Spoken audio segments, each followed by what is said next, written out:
I have landed in Tari on a grass field cut out from the jungle. Here's the plane I landed on and the surrounding countryside. Here it is morning. It's around 6:30. We're going to go see a Bird of Paradise. See the cloud banks on the valley below us, the Tari Valley.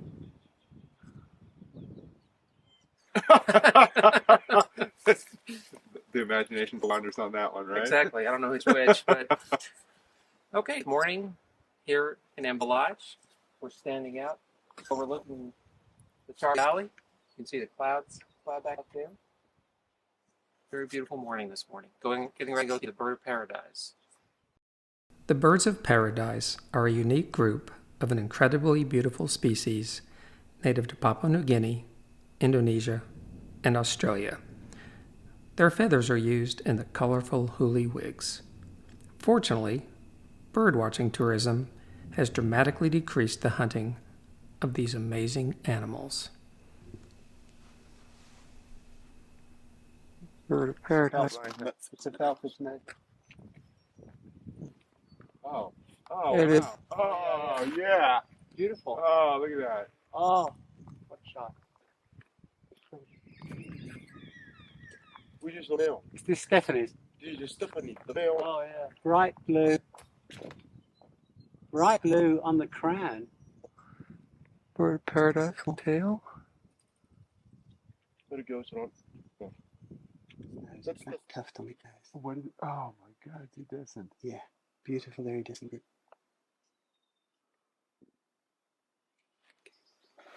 Can I have a look at the telescope?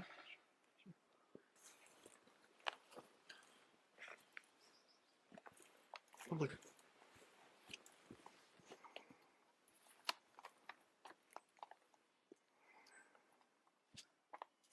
Oh, there.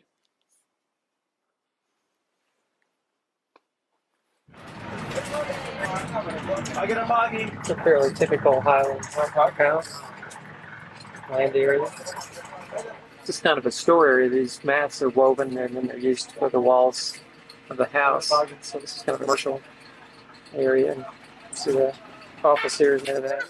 And dressed up in a traditional dress. I mean, this is not. There's a bird on the face. Oh, hey! He's showing him the picture in the digital camera. They're freaking out on that. Siapa? I'll get her. Cibi mana ya? Di mana tu? Di mana ni?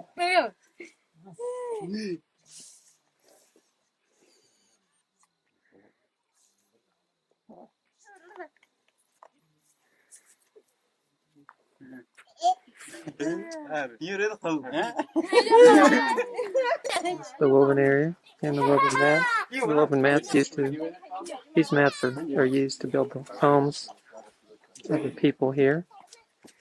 Saw this at the lodge. Gentleman dressed up in native garb. Sure. Right here.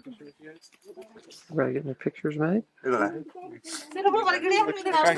Yeah, see? 1, 2. Looking at the digital picture.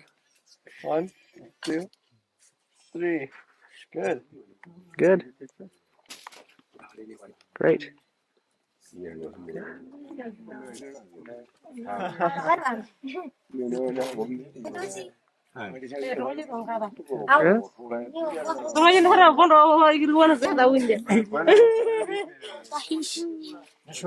what's it from?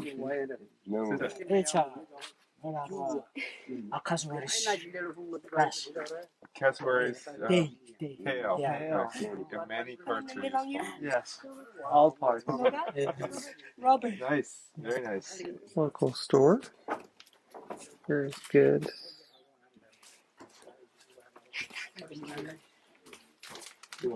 Okay, this is the traditional huli gate leading to the school. Okay, I'm walking out here through a traditional huli gate. This is leading into the local school ground. The school is over here. The athletic field comes over here with basketball, the basketball court, and then this is a local Catholic church right here. This is a mud wall which protects against the fighting which goes on between the clans. Only clan members are allowed inside the mud wall. More people I'll show you. in traditional dress. Can I take a picture of you? There you go. The headdresses are interesting. No facial tattooing.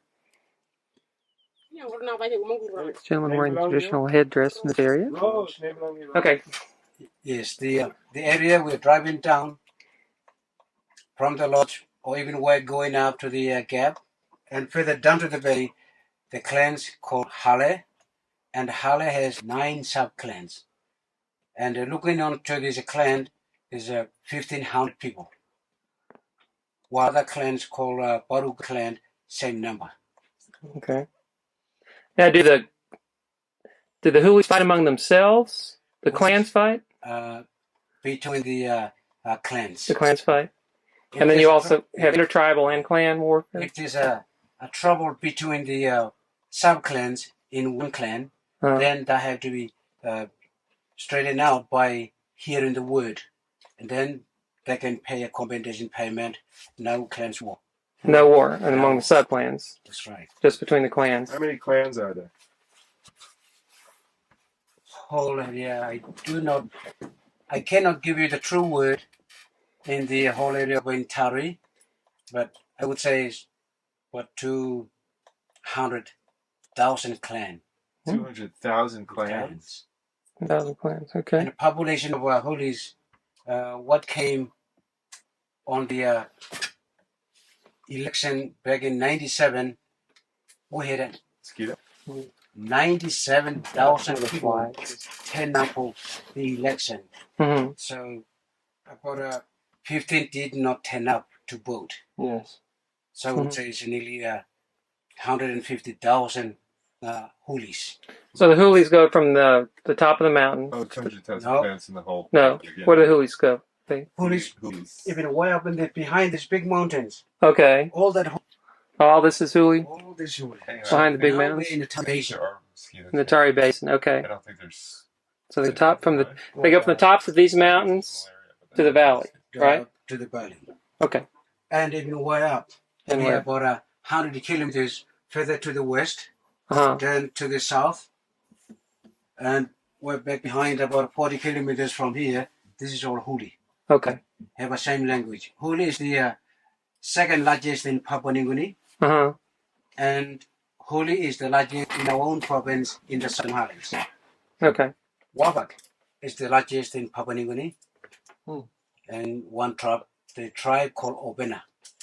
Okay. And the Huli is the second Okay. largest tribe in the country. There are 800 different spoken languages in the country, tradition and cultures that much different. Mm-hmm. So if you say 800 languages, is that the same as 800? So 800 languages, 800 tribes. Huli is the largest, second largest. Second tribe. largest. And the tribes pretty much understand one another? No. In Pidgin, Oh, each In other. Pidgin. Pidgin English. And within the same tribe or within different tribes? Different tribe. Different tribes. Different tribes do not. So if you're adjacent to another tribe, So Huli No, cannot speak, say, I got a Obena bug. tribe. Huli and Obena related way back into the their great ancestors right? and related, and that's the place where they trade. I got a buggy. And then to Tuguba, down to the south, Uh-huh. right down to Tuna tribe, Mm-hmm. and Huli itself, they were full. Mm-hmm. And this cup was headed How many? What do they try to I got penny. around. It's a man. That's true. Umbrella? And they're very happy to hear that you're the doctor. So they're happy to hear. Your actual cemetery. Or burial grounds. Sunset over the Huli people and the Tari Valley. Today, I have seen a land of great natural beauty, populated by an amazing indigenous people who have adapted to their local environment. Tragically, It is also a land of extreme poverty and limited economic, medical, and educational resources, which are limited to only those who can pay. It is also racked by pointless and violent clan warfare over land, pigs, and women, in that order.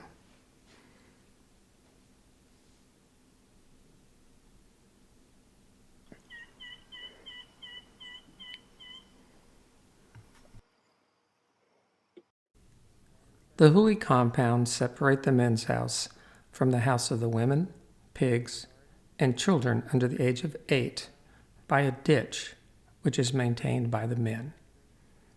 The Hulis believe that men must live together to share their secrets, and that women are witches who would suck the life of the men if they cohabited. Sex is usually reserved for procreation, and women do not have sex for 3 years after childbirth while the baby breastfeeds. This is the man's house.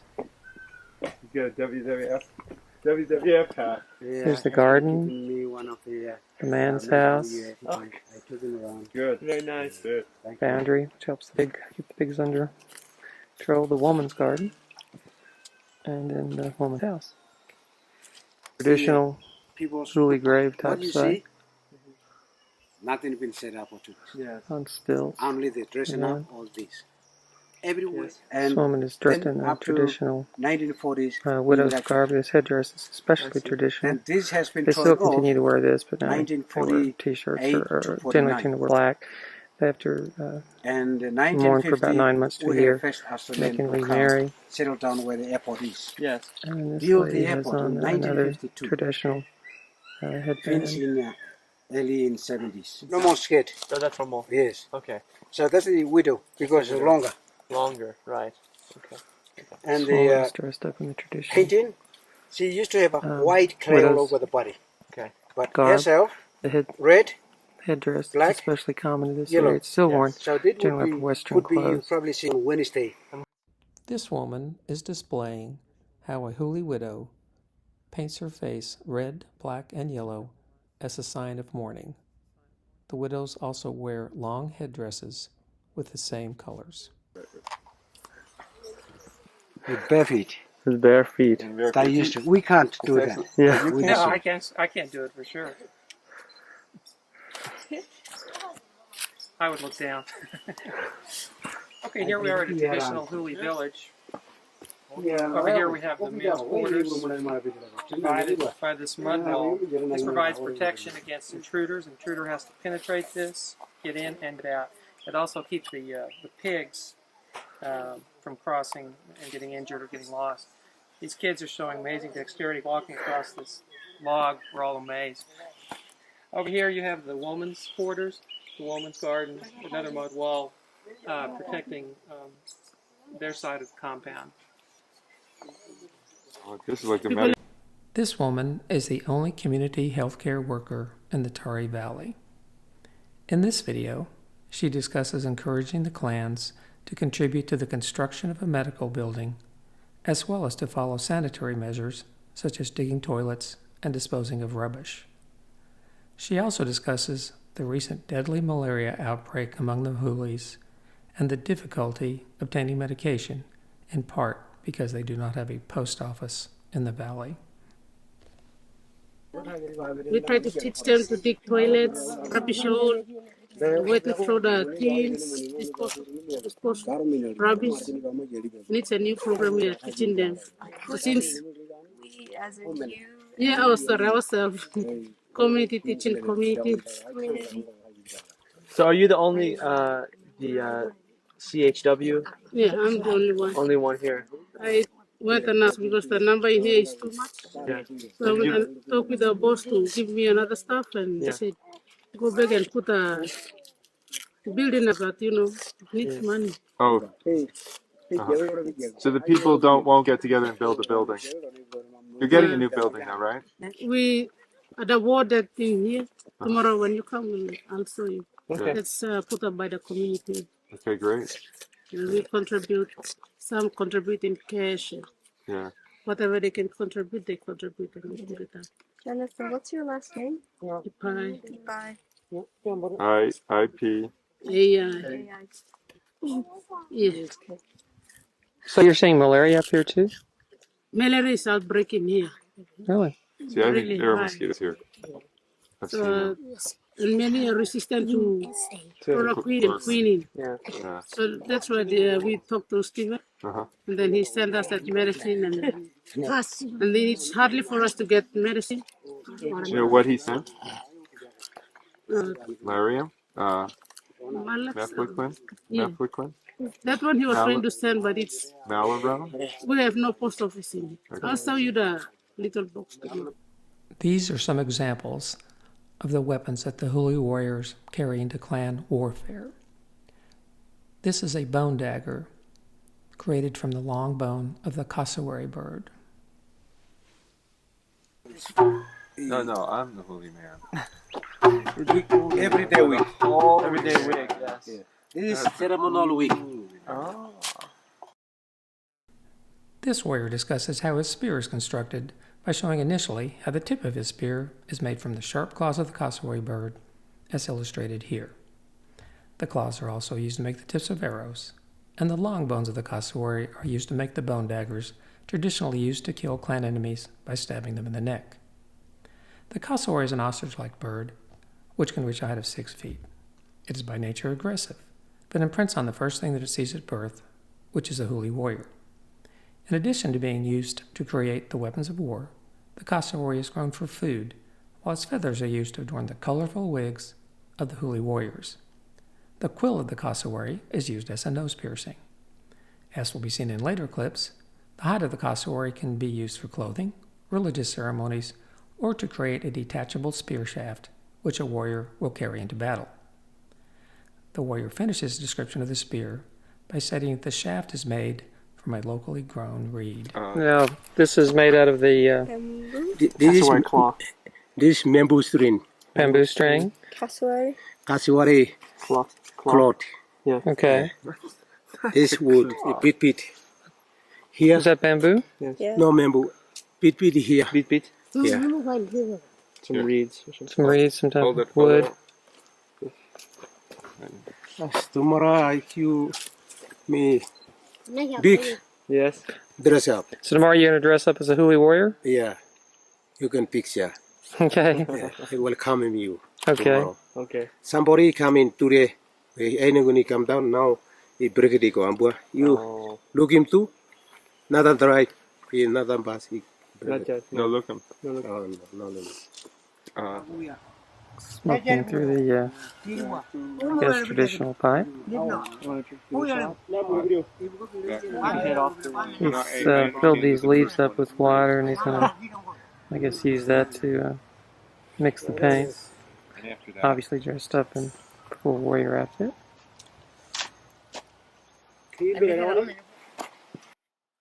This warrior is wearing his social wig, which he grew with his own hair. The nose piercing comes from the quill of a cassowary. Okay, take it out. Ooh, put it back in. Nice trick. It's good. Oh, yes.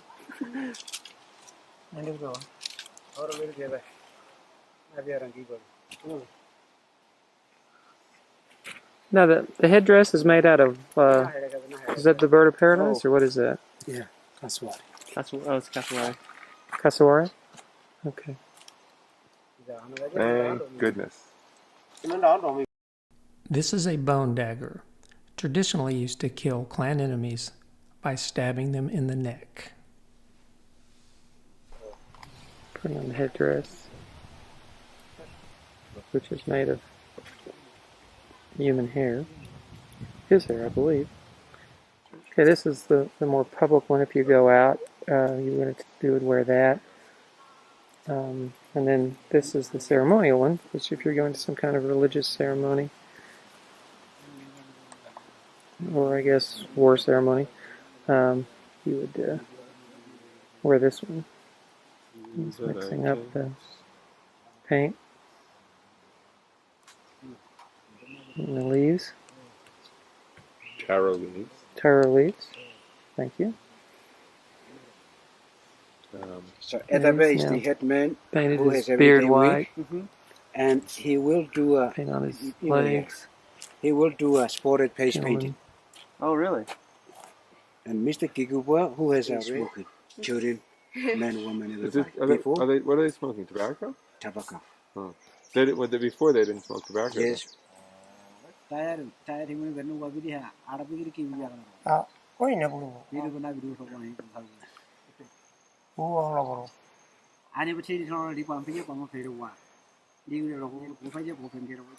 face painting is now completed.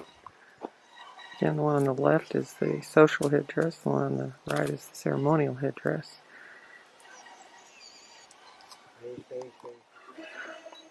This is a more appropriate social wig, much nicer. Very beautiful, actually. A lot of colors.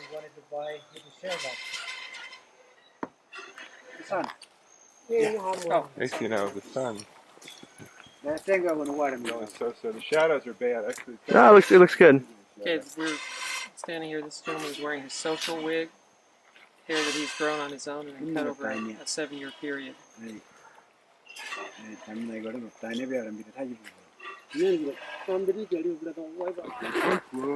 Okay, we're inside a compound here.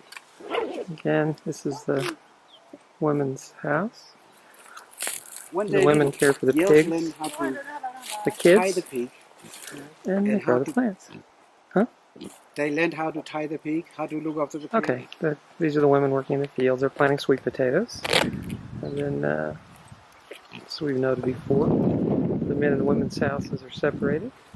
And then they have the mud wall, safety, control the pigs.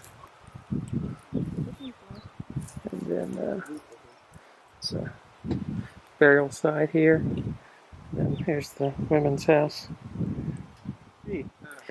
Pigs are about 70 Well, you got kilo. Oh, you're sewing, yeah. Oh.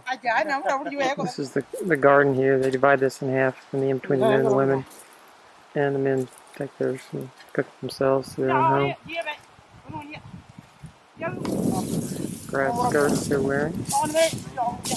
We are entering into the other inner portion of the compound.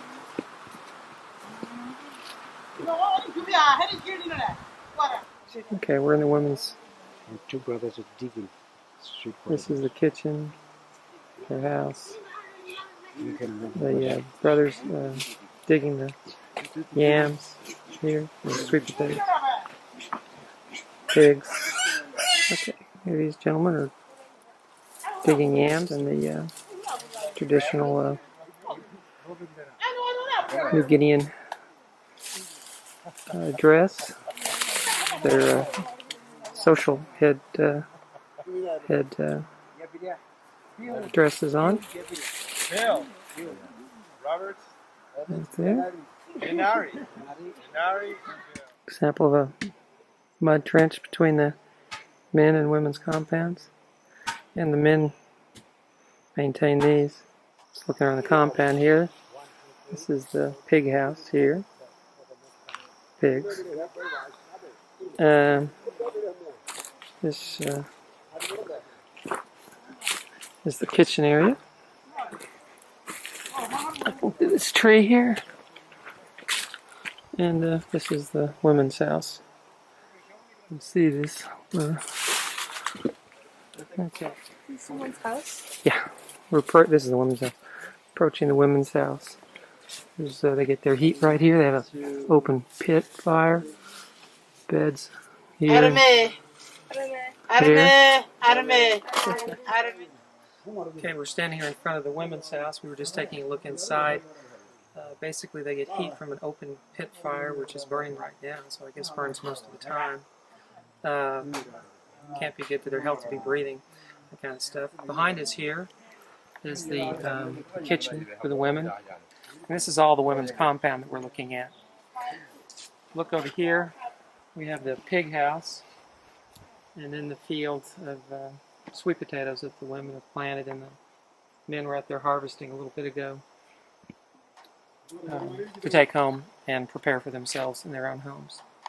Here she's teaching a grandchild how to make a rope, and the rope will be used to tie up a pig. Here you see the smoke from the campfires, and also the cloud banks are beginning to roll in as the temperature cools. Last night, the temperature in my room dropped to a chilly 54 degrees in this mountain climate over 7,000 feet elevation. Fortunately, I had an electric blanket in my room, which kept me warm as I slept through the night. Today, we visited Hulu compound, where the heat was provided by a continually burning open-pit charcoal fire located in the center of the Hulu homes. The people live and sleep in this smoke-filled, choking environment. There was no chimney or any other form of ventilation. The smoke simply seeped through the cracks in the wall of the hut.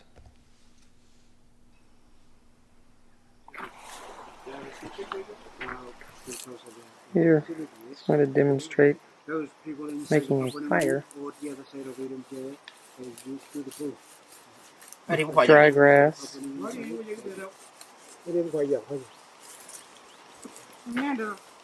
That's good. Oh, that's good. That's really good. You know, if Tom Hanks could have seen this, it would have saved him a whole heck of a lot of money. That is, oh.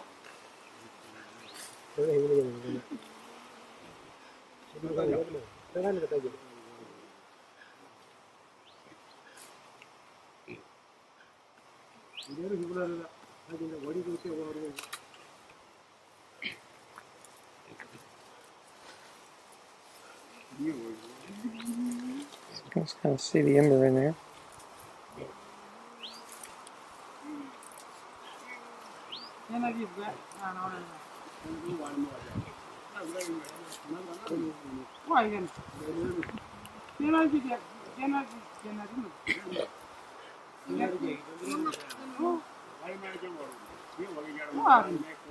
Oh, that is cool. That was very cool. It's your turn. Oh my God. See one, do one, That's teach one. definitely a Boy Scout trick. Oh yeah. Especially when you're holding the fire in your hand. I think that's a Ward is ready for that one. The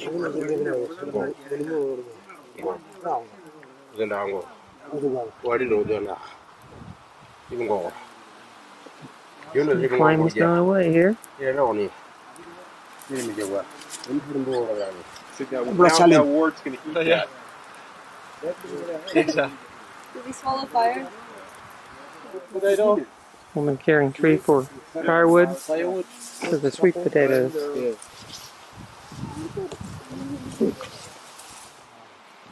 Balancing various possessions on her head.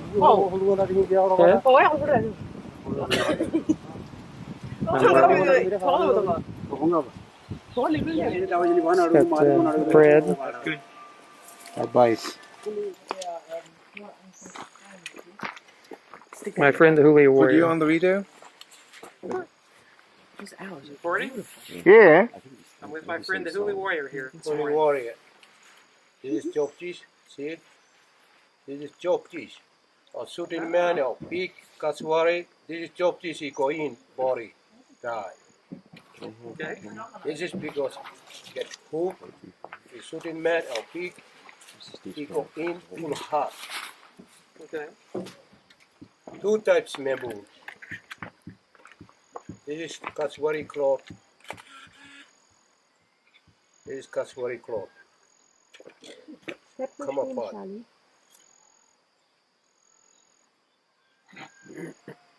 Thank you. Okay. So we're walking on the trail to the village of the Wigmen, which is where the young men come to grow their hair so they can get their wigs. Crossing the mud wall, the traditional woolly top gate.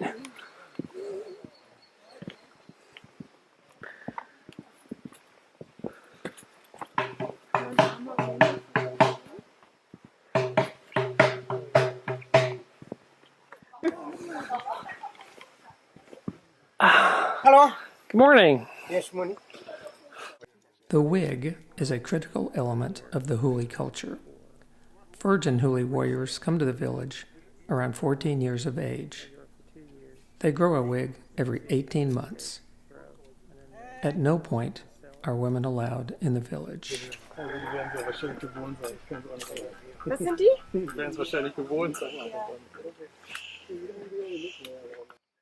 This warrior is wearing his social wig, which he grew with his own hair. The top of the wig is adorned by the cassowary, while the feathers on the front come from the cassowary, parrots, and birds of paradise. The nose piercing is from the quill of the cassowary. So now, The everyday bird of wig, paradise, bird of paradise everything. feathers. he can take it out and put it in. Yeah? But those boys, that's his own hair. He cut it. Yeah. And make a hat. Make a, Teaches the boys how to grow their hair, that's a daily wig. Daily make dress. the wigs. And that's every so they can pull the fresh part out.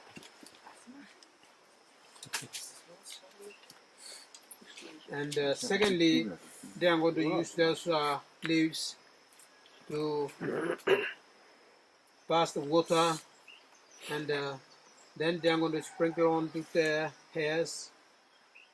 And the teacher will use his powerful magic words, and then they are going to toss it on the water and sprinkle on to their hairs. Okay. And you can see this man here with the big wig. These two men, you can see there are many leaves into their wig. Mm-hmm. That it makes hair grow faster. And we will see closer when we go out there. So if you didn't get that, they're putting leaves in the hair because they feel that makes the hair grow And faster. we will see whether through his own hair or false hair, we will see when we go out there. He's going to lift it up and we can take pictures. We can put it when we go there. Now he's giving full of water. Give it to Tisha, and Tisha will use his powerful magic words.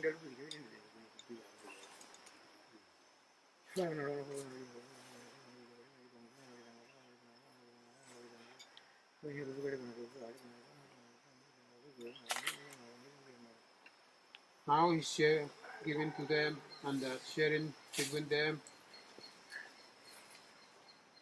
Then they're going to drink it. Then they're going to pour the pot out. After spitting out the water, which symbolically represents the blood of their mother and their transition to manhood, the Huli warriors will pray over and then sprinkle the magical water on their hair to make it grow faster. They're going to use those leaves and wet them on the water.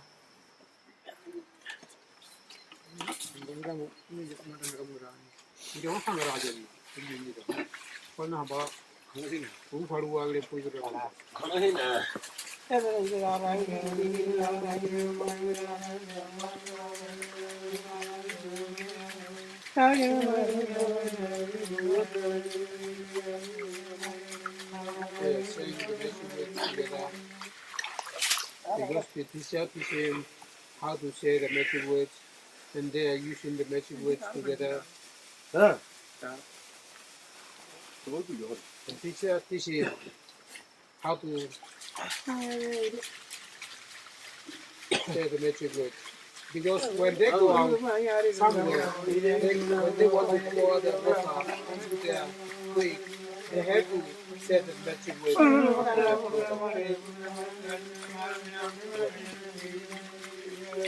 That's why the teacher teach him.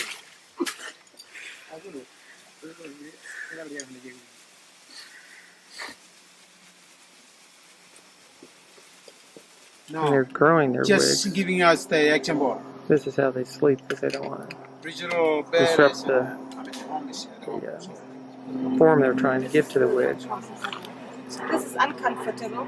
Oh, so These are the sticks that the warrior sleeps on over the 18-month period that he grows the hair for his wig.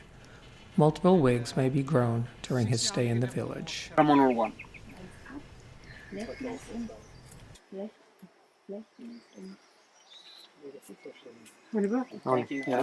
Okay. The guide will discuss how the wigs are colored and that 2 social wigs are used to make one ceremonial wig. This You gentleman can are see preparing the here wigs for commercial 2 resale. red and 1 black. That black, we use it here because there's one of our brother living in Enga. It's called Enga. Engan people living in there. They look like black skin, and they normally use their wig. Ceremonial one. The red or the black comes in the clay or charcoal. It takes 2 years by doing this because they can split this. It's a Kelly. See, they split it like this, like that. Yeah, and it's like that with their. Takes about a year to make these wigs, ceremonial They wigs. said, he said, if I put it like that, stick it inside there, then it won't go inside and stuck it together there. But it's going to come out and go. So they have to split it and poke it inside there with this little here. This thing you can split it out like this and put it inside. Only this one. It's going to come all these ones. This is a special tree, and this one we have it in ambolots, which is the leaf. Out of that leaf, 600 Guinea for that. 600 Guinea for ceremonial one, and 300 Guinea for everyday week. What's a guinea? So It's 600 kina? 600 Guinea, yeah. 600 Guinea okay. for everyday. Ceremonial. Okay. Because they charge 600 Guinea for that because cities 2 everyday week, 2 of these ones can make 1 ceremonial one. They put it on top like this and patch it together with this one, like that. So patch it here and stack it together. Then it can become 1 ceremonial. Oh, so that's from 2 people? Two people can make 1 ceremony. 1 ceremony. 2 everyday week can make 1 ceremony. I see. So 600 kinos are $200 or 100 for the everyday wig.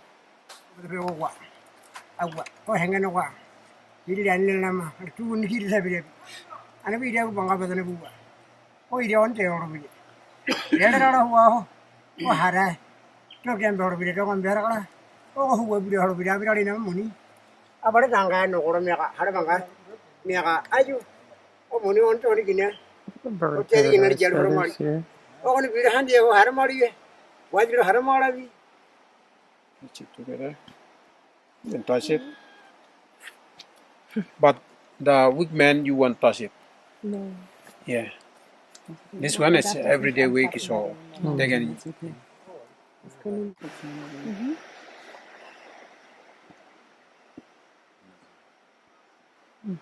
Das ist richtig verfilzt. Ne? Filz. Yeah.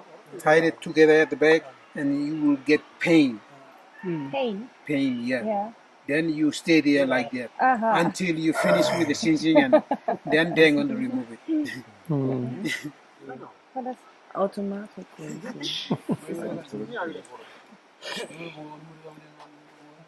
Okay. Charlie and Lois getting a picture taken? Dressed up, I believe, for the morning. A morning ceremony. Hell, I should have taken the picture. This is for a spirit. Yeah, I should have. I really should have. No. Hey, move it down. Oh, I didn't want to do that.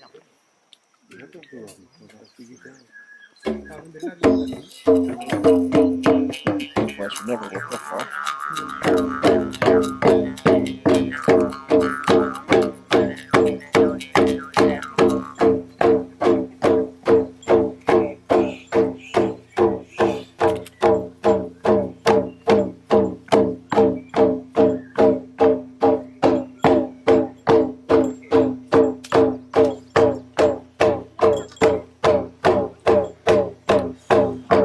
Dresses.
Nowadays, There's a spirit dance is done to heal because people, done by older the men. doctor come and everybody's It's here. So, but we are still using some sort of done a at the night magic around weights the patient. or some of just like a slides when Kind of customary because there's all these ones are customer. Or except this one is a Stephanie, strawberry Stephanie, and the cocky. Stephanie, of course, is a bird of paradise. Okay, that's This is my final sunset in the Tari Valley. In the distance, as the evening chills, the Huli clans light their campfires, and the smoke rises as the clouds bank roll in, and the people prepare for what the night will bring them.